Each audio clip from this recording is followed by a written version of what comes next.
আসসালামু আলাইকুম। আজকে আমরা একটি প্রশ্ন নিয়ে আসছি। তো আমরা একটা প্রশ্ন সম্পর্কে জানতে চাই। আমাদের সাথে যুক্ত আছেন ডক্টর মোহাম্মদ মেহেদী হাসান ভাই। মেহেদী ভাই, আমরা আজকে একটা প্রশ্ন সম্পর্কে আপনার কাছে জানতে চাই। সেটা হচ্ছে যারা ডিপ্লোমাতে কোর্সে আছে বা ডিপ্লোমা কমপ্লিট করে ফেলছে তাদের ক্ষেত্রে পরবর্তীতে এফসিপিএস বা রেসিডেন্সির প্ল্যানটা কি হওয়া উচিত? আপনি কি মনে করেন? ধন্যবাদ আরিফ ভাই, খুবই একটি বাস্তবসম্মত কোশ্চেন করেছেন। যে ডিপ্লোমা করার পরে আমার নেক্সট প্ল্যান কি হবে। তো এখন আসলে ডিপ্লোমা করেই থেমে থাকার সুযোগ নেই। ডিপ্লোমা এটা আমি মনে করি যে এটা শুরু। আপনি ডিপ্লোমা কমপ্লিট করার পরে এফসিপিএস করতে পারবেন বা রেসিডেন্সিতেও যেতে পারবেন। এক্ষেত্রে এফসিপিএস করলে কিছু সুবিধা রয়েছে। যেমন আপনি যদি একই সাবজেক্টে এফসিপিএস করেন এবং আপনার ডিপ্লোমা কমপ্লিট করা থাকে, তাহলে এফসিপিএসে আপনার 1 বছর ট্রেনিং কাউন্ট হবে। 2 বছর আপনি ট্রেনিং করবেন, তারপর অ্যাডভান্স ট্রেনিং থেকে 1 বছর কাউন্ট হবে।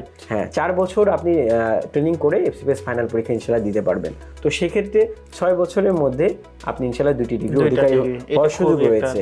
আচ্ছা, আর তারপরে আপনি চাইলে রেসিডেন্সিও করতে পারবেন।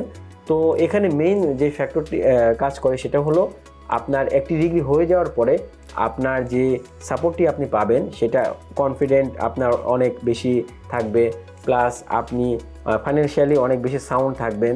তো একটি লং কোর্স করা তখন আপনার জন্য অনেক ইজি হয়ে যাবে। ধন্যবাদ মেহেদী ভাই।